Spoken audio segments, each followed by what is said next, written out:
Welcome to ChibiTales. Remember to lock your doors. Today we've got some really creepy and disturbing stories picked out from r/LetsNotMeet. Let's get into them. Our first story comes from user Ligamentary, which is absolutely terrifying to say the least. So I was watching my daughter's kids while she and her husband went out of town. They have a teenage daughter, Alyssa, and two more kids that are younger than her. At like 3 a.m., I'm woken up by a weird rustling sound and look out the window and see movement. I saw a boy emerge from the bushes on the side of the house. I also saw a bike tossed on the lawn that definitely wasn't ours.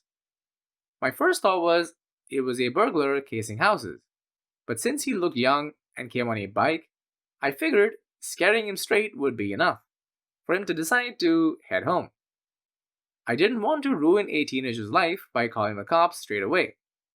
So I went out on the porch, flipped the lights on, and said, "Can I help you?" The guy looked surprised, but not nervous. He was wearing a Letterman jacket, but once I got a clear view of him, in the street lights, he seemed much older than my granddaughter. He was gruff and more wiry than athletic. He walked up closer to the house and said, "Yeah, I'm looking for Alyssa." I gave him a disapproving glare, hoping he'd realize he came looking for a girl late at night, and a grumpy old person answered, "And that it's time to split." I'm thinking what must have happened is Alyssa knew her parents were going out of town, and maybe before she knew I'd be staying over, she told a secret older boyfriend to come over. It was late, and I was alone with several kids, so I didn't want him coming any closer to the house. I also thought it was weird he came so late and wanted to be sure Alyssa actually wanted to talk to him. So I said, "I'm sorry, who?" And he said, "Alyssa. You know, Alyssa last name?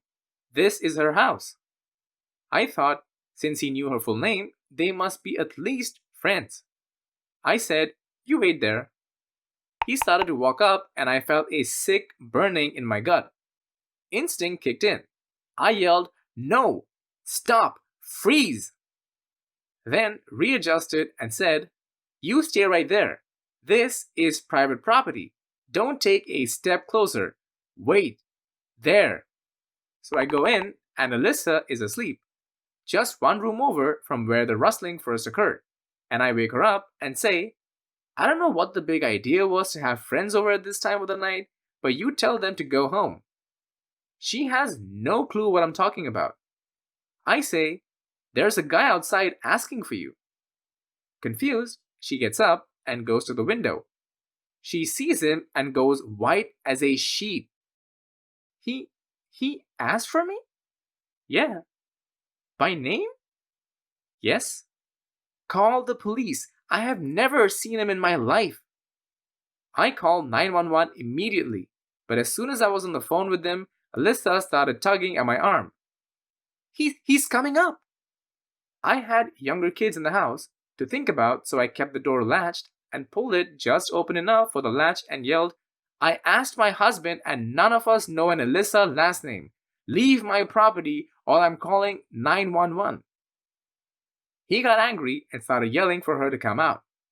Thankfully, the police came pretty quickly, and when he heard the sirens, he grabbed the bike and ran off.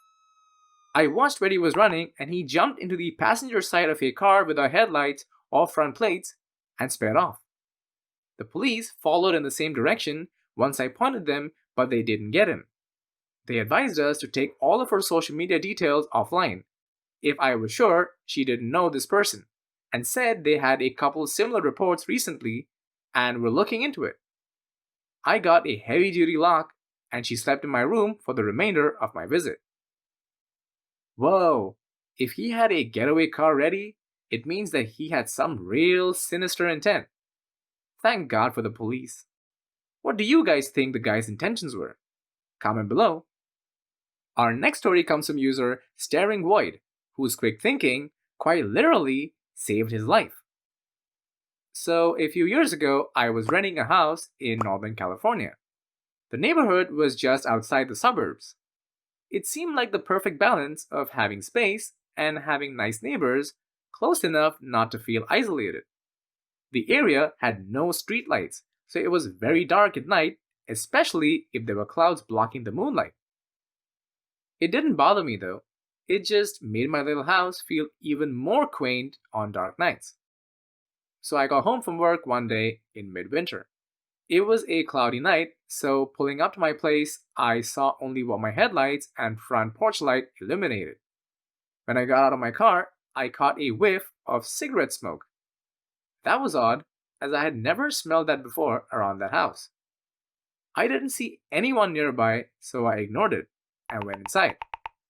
I had just got off a shift with a few hours of overtime, so I felt pretty tired. Even though it wasn't even 7 yet, I decided to take a shower and call it a night. I woke up sometime later, sure that I had heard a noise inside my house. I wasn't worried right away because my friend would sometimes stop by to use my shower after work on his way to his night classes. I even gave him a spare key so he could stop by even if I wasn't home. He would always text me to let me know beforehand though, and I hadn't heard my phone go off. I reached over to my bedside table and picked up my cell phone to see if my friend had sent me a text. The bright light from my phone screen and number pad blinded me. These were the days before phones had a light sensor and that would dim the screen in the dark. And this particular phone was so bright I could use it as a flashlight. Through squinted eyes, I could make out it was 9 something, but I couldn't tell if I had an unread text or not. I set my phone aside and called out my friend's name. There were a couple of seconds of silence before I heard loud footfalls as someone started running through the bottom floor of my house. I leapt out of bed and ran to the closet. They were already up the stairs by the time I had opened the door and stepped inside. That house had 3 rooms upstairs, 2 bedrooms on either side of the hallway, and one more that I used as a spare, and a bathroom at the end of it. Bedroom doors were both closed, but the bathroom door was cracked open. I heard whoever was in the house thunder down the hallway, past my door, and into the bathroom. Thank God he did. That gave me enough time to open the attic access into the ceiling of my closet and hoist myself up. I had just started to lift myself up when the person ran back out of the bathroom. My feet were barely inside the attic when my bedroom door burst open. I heard footsteps run into my room and stop. When they didn't see me in that room, they ran back to the hallway and into the other room, which just had boxes stacked in a corner, some weights, and a table where I painted my miniature models. I guess they decided that if someone were hiding, it would be in the bedroom because they charged back into my room and turned on the light. A moment later, the closet door was ripped open. I was crouched in my attic, just a foot or so away from the access, so I could try and stop them if they started to climb up. From my vantage point, all I could see was from about their knee down. They were wearing dirty blue jeans with frayed cuffs and worn work boots.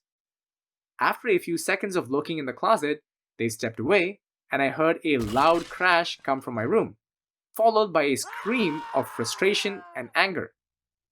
That scream was the most unnerving part of the incident for me. It reminded me far too much of my stepfather, who would scream in a similar way when he lost his temper. The man in my house ran back down the stairs. I heard crashes and clatters as things were thrown around, and furniture was knocked over. I stayed crouched in the attic. I had left my cell phone when I ran for the closet, and I wasn't certain I could climb down without him hearing. After some time, the noises stopped. I started counting slowly. When I reached 1,000, I decided it was safe enough to climb down and call the police. The first thing I noticed when I exited the closet was the intruder had flipped my bed over. I assumed in an attempt to find me. That was the loudest noise I had heard after he stepped away from the closet. I couldn't find my cell phone, so I went to the landline by the bed and called the police. I waited in my room until I heard them call out from downstairs. The first floor was a mess, but I had expected that. Chairs had been knocked over, the sofa had been flipped, all the books, pictures, and knickknacks I had on my shelves were strewn across the floor. The cupboards in the kitchen had been opened, and all the boxed and canned foods had been thrown to the ground. As far as I could tell, though, The only thing missing was a single knife out of the wooden block in my kitchen. The police checked the house from top to bottom. They found that the side door had been forced open by something like a crowbar. They also found a few cigarette butts along my fence line, along with some foil and an empty pen tube, which the police said people often use to smoke meth. So they think they had been watching my house for some time. I realized that he must have been out there smoking a cigarette when I got home. They collected up the evidence and told me I should stay with family or friends that night and get that door fixed as soon as possible. I opted to just not sleep. I moved a shelf over to block the broken door and spent the next couple hours cleaning things up. I would often go to the window with a flashlight and shine it along the fence line where the police found the cigarette butts and foil, but I didn't see anything. The next day, I called to have the door fixed and motion lights installed at the back and sides of my house. I ran a phone cable up into the attic and added a landline. I never wanted to be stuck up there without a phone again. I lived there for another 3 years without incident. I tried not to think about what would have happened if I had been a bit slower getting into the attic, or if he hadn't gone into the bathroom at the end of the hall first. Man, imagine a stranger just chilling around your house while you sleep, probably waiting to kill you. That has to be one of the scariest things of all time. What would you have done if this happened in your place? Do you have a special hideout spot? Let me know in the comments below. Wait, is that even safe? Our last story for the day comes from user ThrowawayXRack, who kinda sorta had a real-life superhero come to her rescue. So I'm a girl, and my mom was a horrible addict. She barely took care of me as a kid.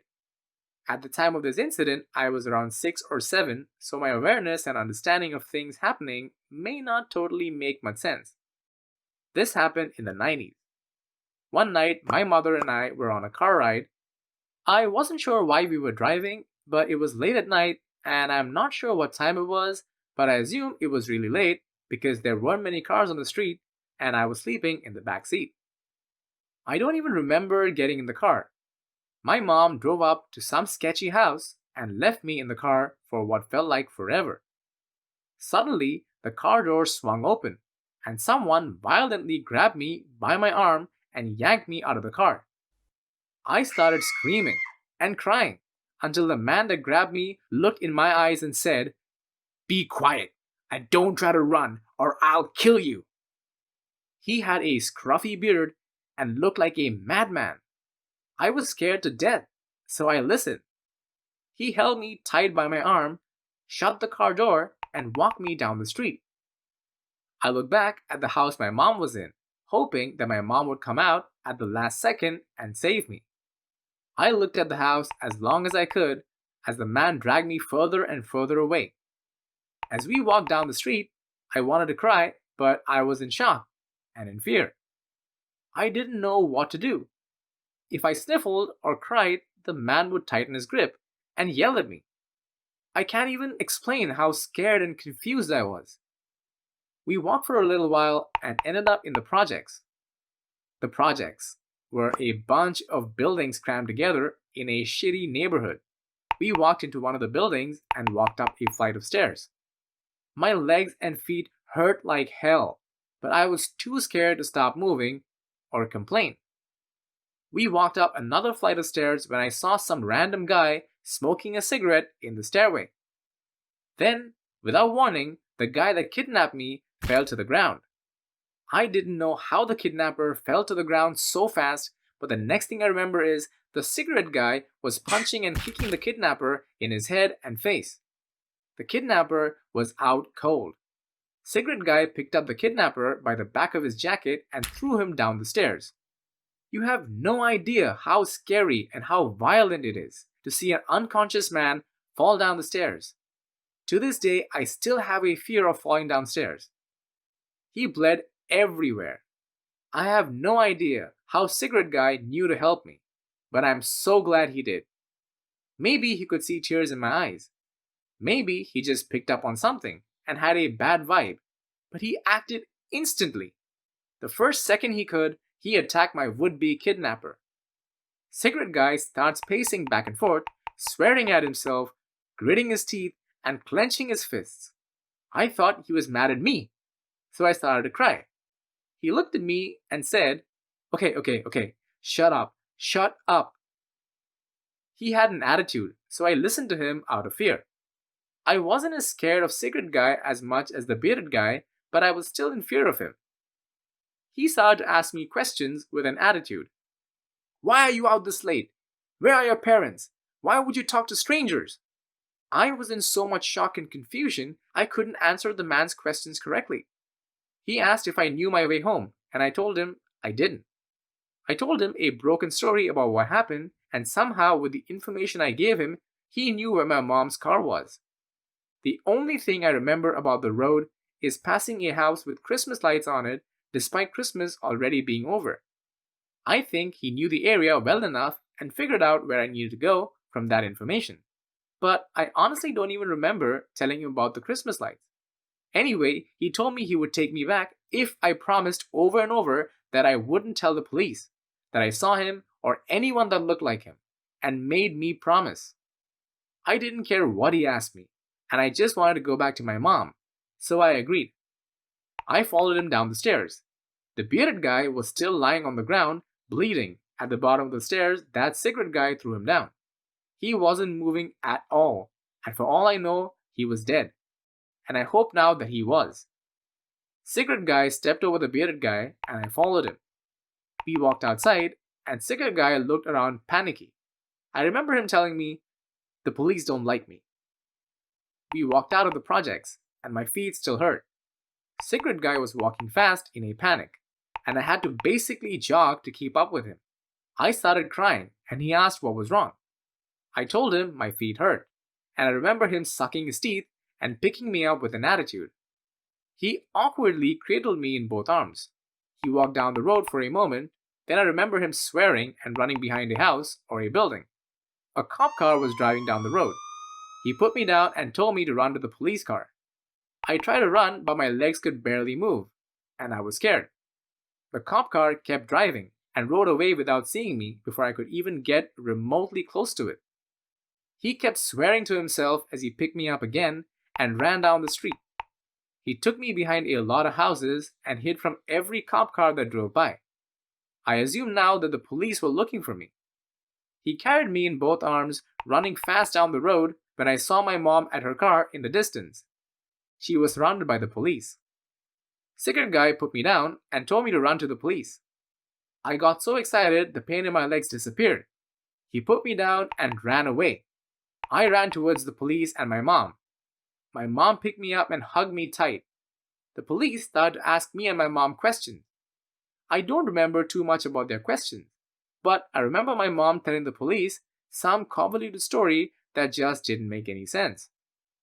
She basically told me to not say anything, and I didn't say much, but cried a whole bunch. We then went home. Days later, my dad picked me up and knew something was wrong. I told him everything. I never live with my mom again. To the man that saved me, thank you so much. To the man that tried to kidnap me, let's not meet. Okay, not gonna lie, this cigarette guy character sounds exactly like the kind of guy Wolverine is, straight out of the comic books. Do you think Cigarette Guy should be a comic book? Let me know in the comments. And that was r/LetsNotMeet. And if you like this video, be sure to smash that like button and to share this video with your friends because it really helps my channel grow. And don't forget to subscribe to my channel and hit that bell icon so we do meet on this show next time. I swear I had this line ready and everything.